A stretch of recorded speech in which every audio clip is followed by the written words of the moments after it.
Hallelujah, praise the Lord. Good morning. ఈరోజు mountain బ్లెస్సింగ్స్లో మనం నేర్చుకున్న 9 ఆత్మఫలాల్లో నిన్న నేర్చుకున్న 3 ఆత్మఫలాలు, ఈరోజు 2 ఆత్మఫలాలు నేర్చుకున్నాం. 2 ఆత్మఫలాల్లో 8th 9th ఆత్మఫలం నేర్చుకుందాం.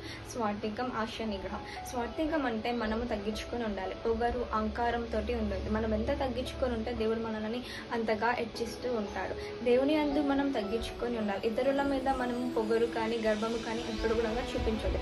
దేవుని ప్రేమను బట్టి వాళ్ళు ఎంత వాళ్ళు గర్వం చూపించినా సరే, కానీ దేవుని ప్రేమ బట్టి వాళ్ళ దగ్గర తగ్గించుకొని ఉండాలి. అప్పుడు మనల్ని దేవుడు ఎంచలంచెలుగా దీవించి ఆశీర్వదించుతాడు.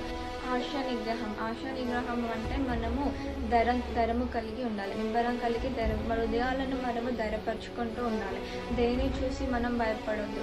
దేవుని యందు నిబ్బరం కలిగి మనము ధైర్యం కలిగి ఉండాలి. మనం నేర్చుకున్న ఈ 9 ఆత్మఫలాలు ప్రేమ, సంతోషం, సమాధానం, దీర్ఘశాంతం, దయాళత్వం, మంచితనం, విశ్వాసం, స్వార్థికం, ఆశ నిగ్రహం. ఈ 9 ఆత్మఫలాలుగా దేవుని మహిమ కలుగును గాక.